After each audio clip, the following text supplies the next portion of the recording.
16 তারিখ রোজ বৃহস্পতিবার। এই যে আমাদের পদ্মার চর, পাবনা সদর উপজেলা চত্রাপুর থেকে এই যে ভিডিওটা করতেছি। যে আমাদের আমার পেঁয়াজ লাগানো হচ্ছে। কাশীনাথপুর হাটে মাদালিটা 2200, 2300, 2400 মাদালি যেটা বেতন, আর হচ্ছে বীজ পেঁয়াজগুলি ধনী লাগাও তো দেখি। সুন্দর করে লাগানো হচ্ছে। এই আসেন কীভাবে পেঁয়াজ লাগায়, সুন্দর করে লাগাবেন। এই দেখেন এই যে লাগাচ্ছে, এই যে দেখেন সুন্দর করে লাগাচ্ছে, সেই সুন্দর করে লাগাবল।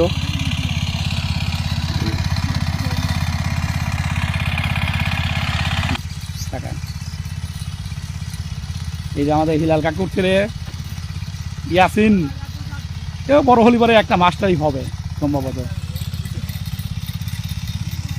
আর এই যে আমার আসলাম ভাই পেঁয়াজ লাগানো খুব সুন্দর হয়। আস্তে আস্তে করে লাগায়, সুন্দর করে লাগায়। এই দেখেন।